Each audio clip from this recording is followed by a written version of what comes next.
2020 brings with it the start of not only a new year but a brand new decade. There is a whisper of better things to come and a hint of hope. However, for some, it just means another year and possibly another decade stuck with an unsolved mystery that keeps them from finding closure. See also 10 truly bizarre and chilling cases of mass disappearances. Many have lost loved ones in inexplicable ways while others wait for word on missing family members that never comes. On this list are 10 disappearances to be debated and mulled over. But all the while, we should not forget those left behind who are praying for their missing loved ones to return unharmed. Number 10. Boris Weisweiler. 43-year-old Boris Weisweiler had just about had it with all the snow in Pennsylvania in December 1984. Craving sunshine, he booked a trip to Chile and was looking forward to hiking several trails in the Andes Mountains. It is believed that Weisweiler tried to cross a river at one point during a hike. The only sign that he was ever there was a backpack found on the riverbank. Weisweiler never returned home and was never seen again. Authorities in Chile concluded that he had drowned while trying to cross the river, but his body was never recovered. Fast forward 16 years, and Boris Weisweiler's mysterious disappearance takes a sinister turn.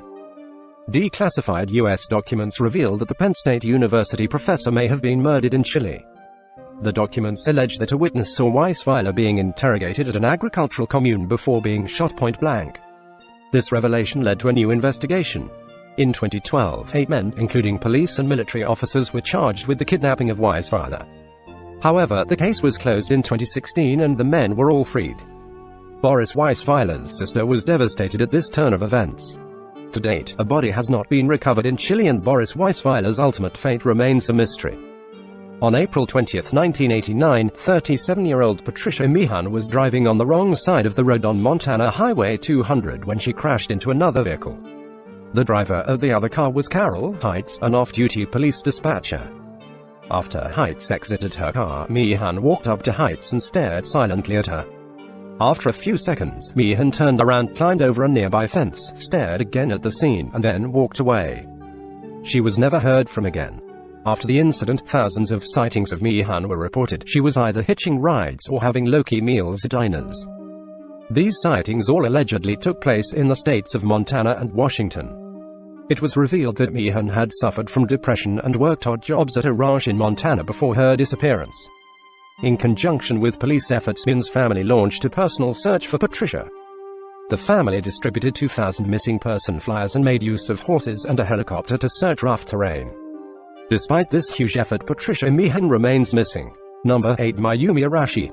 27-year-old Mayumi Arashi left her home in Tokyo on September 2, 1994, after telling her sister, Yoko, that she was going out to meet a friend. When Mayumi failed to return by September 3, Yoko phoned that friend to find out where her sister was. The friend said that she hadn't had plans to meet Mayumi the previous day. Later the same day, a note was found in Yoko's wardrobe. The note read, "I was going out with the but was betrayed. Opening square bracket ... I'm sorry." A's phone number was written at the bottom of the note. Yoko dialed the number and spoke with A. He said that he had met with Mayumi the previous day. If Mayumi was dead, he hoped that the punishment would be prison. Yoko got hold of a private detective who tracked the movements of A for months. But the detective could only come back with the information that A had gone into the woods on March 9, 1995, carrying 2 drinks. A police investigation of the area turned up nothing. Years went by with no news of Mayumi. Yoko and her father eventually did an TV interview about Mayumi's disappearance. On a shelf behind the father was a piece of paper stuck to the wood that read, "Don't believe what Yoko says." This sent viewers into a frenzy. But despite this weird turn of events, Mayumi Arashi remains missing. There are no new clues as to what may have happened. It is not often that you hear of a person disappearing multiple times. However, this is exactly the case with Hannah Up. She disappeared for the first time on August 28, 2008, after going for a jog on Riverside Drive near Hamilton Heights where she lived. Nearly 3 weeks later, she was found floating in New York Harbor. She could not recall how she got to the harbor or what happened in the weeks she had been missing. While undergoing tests in a hospital, Up was diagnosed with dissociative fugue, which is a rare form of amnesia. This disorder causes sufferers to forget their own identities and can last for years. Up disappeared again for 2 days in September 2013 and then again on September 14, 2017, a week after Hurricane Irma hit the Caribbean. She was working at a school in the Virgin Islands at the time. On September 16, 2017, construction workers found her car at a beach. The vehicle contained clothes and turkeys. The same day, Hurricane Maria was forming in the Atlantic and brought more devastation across the northeastern Caribbean. Unfortunately, Hannah wasn't found and remains missing to this day. Number 6. Patrick Warren and David Spencer.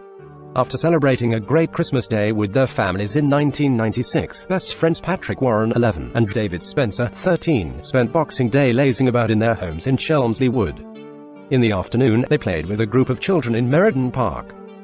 When the two boys finally returned home, they asked their parents if they could visit one of Patrick's brothers that evening. Patrick set off on the new bicycle he had received for Christmas, and David walked beside him. They made it as far as the local gas station, where an attendant saw them head toward a shopping center. The next day, another of Patrick's brothers went looking for the boys when it was learned that they had never arrived at their destination the previous day. Much later, Patrick's bicycle was found behind the gas station. The boys' faces were plastered on milk cartons in an effort to find them. It was only in 2003 that a suspect was arrested. However, the man was released without being charged. Child killer Brian Field was also a suspect because he had killed and raped a child in 1968 and imprisoned 2 teens in 1986. In 2006, the area where Field used to dump waste was searched in the hopes that the remains of the boys would be found. The search was unsuccessful. Patrick and David remain missing in early 2020. There is little hope that the case will ever be solved.